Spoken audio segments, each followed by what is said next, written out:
Pour 2026, j'ai décidé de me remettre à la lecture et de lire un livre par semaine, soit 52 livres dans l'année. Alors aujourd'hui, on va faire le bilan du mois de janvier. En janvier, il y avait 4 semaines et demie, j'ai lu 4 livres, 3 romans et une bande dessinée. Globalement, ça s'est plutôt bien passé, je sais que je lis assez vite, du coup j'avais vraiment un rythme très relâche et il y a honnêtement des semaines où j'ai pas beaucoup lu, mais globalement, j'ai à peu près tenu mon rythme d'un livre par semaine. J'avoue que le fait d'avoir ajouté une bande dessinée, c'est un petit peu la facilité pour moi, c'est une soirée de lecture. Du coup, c'est un petit peu mon joker, je vais essayer de pas faire ça trop souvent. Donc du coup, qu'est-ce que j'ai lu? Pendant que je vais vous raconter un petit peu mes lectures, je vais vous mettre des images de mon journal de lecture que j'ai rempli de manière assez assidue au fur et à mesure du mois. Du coup, vous allez pouvoir voir un petit peu ce que ça donne une fois rempli. Ma première lecture de l'année, ça a été House of Windows de John Langan. Je suis partie un petit peu fort sur du fantastique un peu horrifique en mode maison hantée. J'ai bien aimé, même si c'était pas la lecture la plus fluide de la Terre, mais j'ai quand même bien suivi et je l'ai englouti. L'ambiance était juste assez horrifique pour moi, je suis pas très à l'aise avec les choses vraiment d'horreur. J'aime le fantastique, vous savez, cette inclusion d'une petite pointe de trucs bizarres dans la vraie vie, mais l'horreur c'est quelque chose qui est un petit peu plus compliqué pour moi en livre. J'ai l'imagination un peu trop galopante pour ça, je crois. Pour les personnes qui sont plus fans vraiment de l'horreur, je pense que ça doit être un petit peu light quand même, mais moi ça m'a juste assez mis à l'aise pour que je trouve la lecture palpitante. J'ai pris mon iPad pour vous chercher un petit peu des petits résumés, parce qu'honnêtement, faut pas me demander de résumer un livre, je suis vraiment nulle pour ça. La disparition de Roger Croydon, éminent universitaire spécialiste de Dickens, attise toutes les curiosités. Un mystère qui mène inexorablement à la demeure du couple, Belvedere House, et à son armée de fenêtres baignées de lueurs étranges. J'aime bien quand les résumés donnent l'ambiance mais ne décrivent pas vraiment tout ce qui se passe. C'était un assez gros morceau quand même, il fait presque 600 pages. Je l'ai acheté parce que j'ai trouvé la couverture absolument incroyable. En même temps, un dessin de maison et des trucs qui brillent, c'était fait pour moi. C'était très bien écrit, même si c'est dur à lire. Pour le coup, les deux personnages principaux sont profs de littérature tous les deux et ils parlent avec un langage un petit peu empoulé, mais ça participe à l'ambiance générale du bouquin et ça en joue quand même beaucoup. Il y a quelques références littéraires que honnêtement j'ai pas forcément eues. Les choses sur Dickens, je les avais à peu près, mais les autres, beaucoup moins. Il parle d'Emily Dickinson, que je ne connais pas du tout, parce que la poésie, c'est moins mon truc, par exemple. Mais globalement, c'était une chouette lecture. C'est pas un coup de cœur, mais j'ai passé un bon moment, et je l'ai terminé, je l'ai englouti. Donc vraiment, si vous aimez bien le fantastique, les histoires de maisons un peu hantées, et que les sujets liés au deuil, à la grossesse, mais aussi à la perte d'un enfant, sont des thématiques qui vous intéressent et qui ne vous perturbent pas trop, n'hésitez pas à le lire, c'est vraiment un chouette bouquin.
Ma deuxième lecture de l'année, ça a été L'énigme de Turnglass de Gareth Rubin, qui est un livre qui est dans un format un petit peu rigolo parce qu'en fait, il se lit d'abord comme ça, puis comme ça. En fait, il y a 2 histoires à l'intérieur qui viennent se compléter. Je vais pas vous donner de résumé pour ce livre-là, déjà parce qu'il faudrait que je vous en donne 2 et quelque part, le fait de vous faire les 2 résumés vous spoilerait un petit peu et j'ai pas très envie de vous spoiler. Du coup, il y a pas de texte au dos, en fait, forcément, vu qu'on a 2 couvertures de devant. J'ai adoré ce bouquin et pour le coup, je suis pas du genre à noter mes lectures, mais plutôt un bon signe, c'est que j'avais très très envie de le relire au moment où je l'ai terminé. Donc généralement, c'est plutôt bon signe, je pense. Donc on a en fait 2 romans en un, finalement, qui en apparence sont complètement décorrélés, mais très très vite on va se rendre compte que les 2 histoires s'entremêlent, et du coup c'est pour ça que j'ai envie de le relire en fait, parce que j'ai envie de relire au moins la première histoire que j'ai lue, parce que je pense que ça doit être intéressant de pouvoir la redécouvrir avec les éclairages de la seconde histoire. Moi j'ai commencé par le lire dans l'ordre chronologique, c'est-à-dire d'abord ce qui se passe en 1881, donc la partie bleu foncé et verte, et ensuite ce qui se passe en 1939, donc cette partie-là. Les ambiances sont incroyables, même si j'ai une petite préférence pour l'ambiance de 1881, qui a un côté un peu roman gothique sombre, dans une vieille maison en bois qui grince, etc. Donc c'est plus ma came. Mais les 2 ambiances sont très réussies, et les 2 retranscriptions historiques de l'époque sont très réussies, alors qu'en plus, du coup, les 2 histoires font chacune un peu moins de 300 pages, donc elles sont courtes. L'histoire est vraiment super. La chose que je regrette, mais en même temps c'est aussi lié au format, du coup, vu qu'on a 2 histoires avec des personnages différents dans les 2 histoires, la psychologie et les évolutions des personnages sont assez minimalistes, mais en même temps c'est un peu comme si on lisait 2 romans courts, du coup il n'y a pas vraiment le temps de pouvoir développer là-dessus. C'est un livre qui est très très centré quand même sur son intrigue et beaucoup moins sur le développement des personnages, mais malgré tout, vraiment, je suis sûre que je vais le relire et ça fait partie des quelques livres que je vais garder. Parce qu'un truc que je vous ai pas dit, moi, c'est que la plupart des poches que j'achète, en fait, à moins qu'ils soient très très jolis comme ceux-là, vu que les 2 sont magnifiques, hein, je les garde assez peu. Souvent, soit je les donne à mon entourage, je les donne à la bibliothèque, je les mets en boîte à livres. Je lis pas mal de choses de boîte à livres et de la bibliothèque aussi, mais je garde peu de livres parce qu'en fait, j'ai pas beaucoup de place, et les livres que je garde, généralement, c'est soit des bandes dessinées, soit des livres avec des photos, des beaux livres, mais les poches, chez moi, il reste assez peu. Mais je pense que celui-là, il va faire partie des quelques-uns qui vont gagner leur place dans ma bibliothèque. Donc, j'irai pas jusqu'à dire que c'est un coup de cœur, mais vraiment, c'est une chouette lecture. Ce qui est rigolo quand même, c'est que j'ai commencé l'année totalement involontairement avec 2 livres qui ont des maisons sur les couvertures et 2 livres où des maisons ont un rôle important. Donc c'est pas très très étonnant me concernant, mais c'est quand même assez rigolo. Et non, je vais pas faire une thématique vieille maison pendant toute l'année, promis. D'ailleurs, le livre suivant n'a strictement rien à voir.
Ma troisième lecture de l'année, ça a été Les Chroniques martiennes de Ray Bradbury que j'ai trouvé en boîte à livres. C'est pour ça que c'est une édition un petit peu, ancienne et qui a bien vécu, mais en même temps, j'adore cette collection Présence du futur, ceux de l'époque, les 1ers qui sont sortis.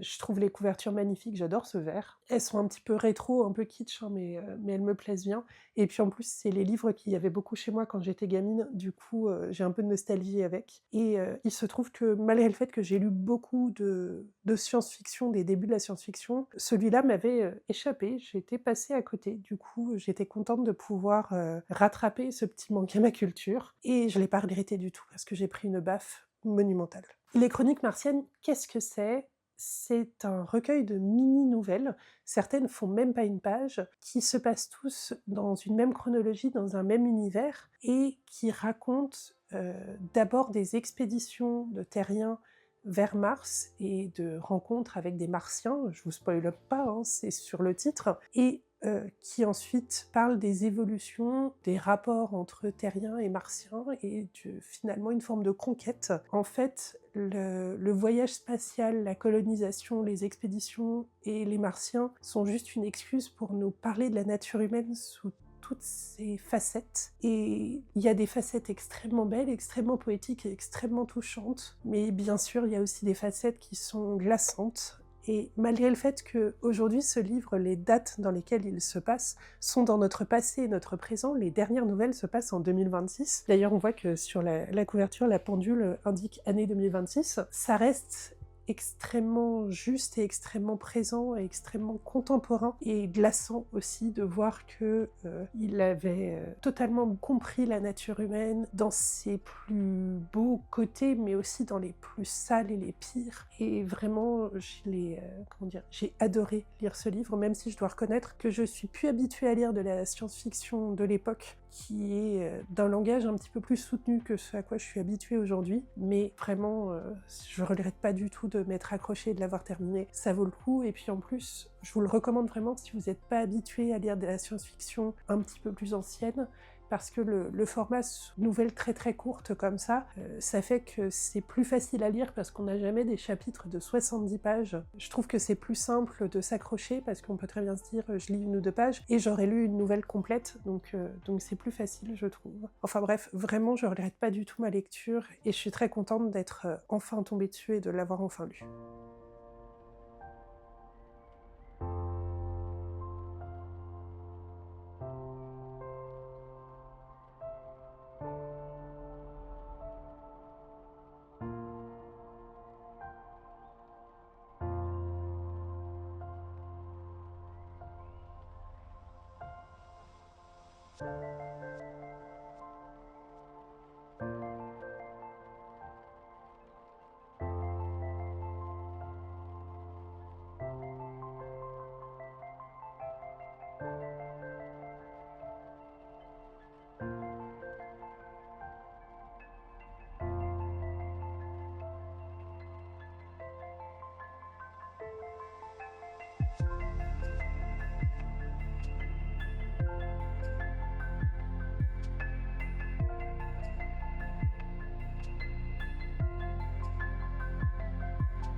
Et donc ma dernière lecture de l'année, ça a été Les Guerres de Lucas de Renaud Roche et Laurent Hopman.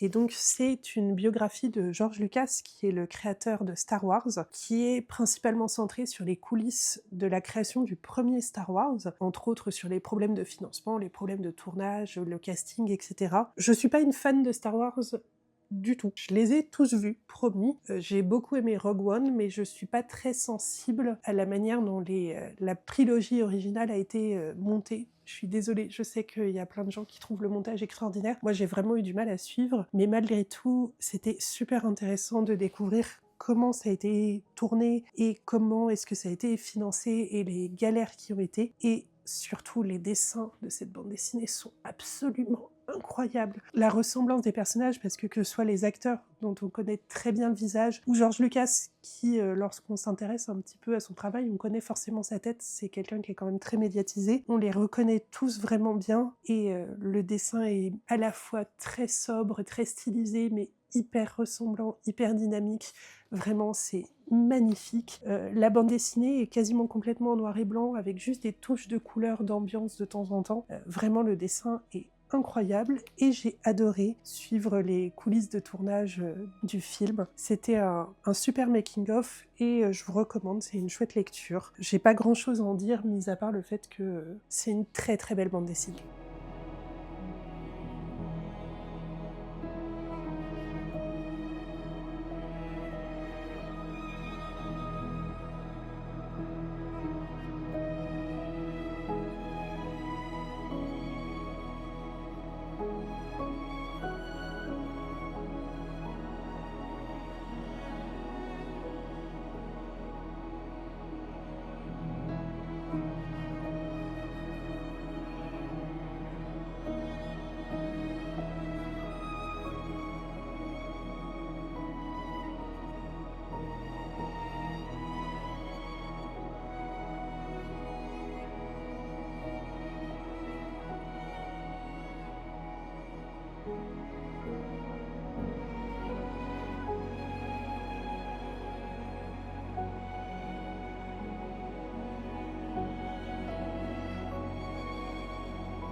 Et donc voilà, c'est tout pour le mois de janvier. Du coup, on se retrouvera dans un mois pour voir un petit peu ce que j'ai lu en février, si j'arrive à me tenir à mon planning. Et donc d'ici là, je vous dis à très vite sur les réseaux sociaux et pour des prochaines vidéos. Salut!